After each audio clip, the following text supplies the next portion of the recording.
धुळ्याच्या साक्रीमध्ये रस्त्याच्या काँक्रिटीकरणाच्या कामासाठी वृक्षांची संबंधितांनी कत्तल केली आहे। 300हून अधिक वृक्षांवर कुऱ्हाडीचे घाव घातल्याने पर्यावरण प्रेमींनी तीव्र नाराजी व्यक्त केली आहे। उपविभागीय अधिकारी आणि वन विभागाच्या वरिष्ठ अधिकाऱ्यांनी यावर लक्ष देत दोषीवर कठोर कारवाईची मागणी नागरिक करतात।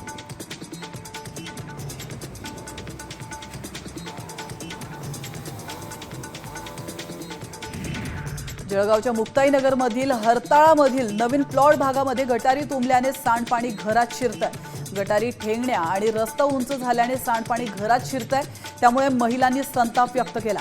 ग्रामपंचायतीने कोणत्याही सुविधा न पुरवल्यास कोणत्याही पुढाऱ्याला वॉर्डामध्ये फिरू देणार नाही असा इशारा देखील महिलांनी दिला।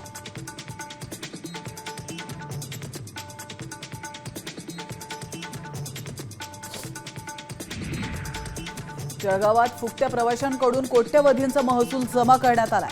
भुसावळ रेल्वे विभागाने मे महिन्यामध्ये तिकीट तपासणी मोहिमेमध्ये विक्रमी कामगिरी केली आहे। रेल्वे प्रवाशांनी शिस्तबद्ध आणि सुखकर प्रवास करावा यासाठी ही कारवाई करण्यात आली।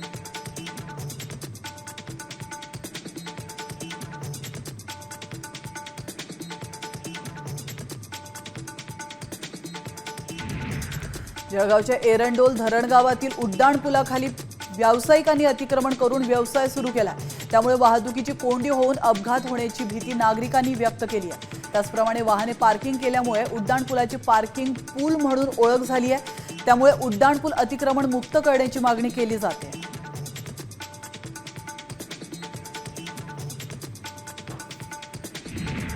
धुळ्यातील बुरहानपूर अंकलेश्वर राष्ट्रीय महामार्गावर शिरपूर फर्स्ट संघटनेसह नागरिकांकडून आंदोलन करण्यात आलं।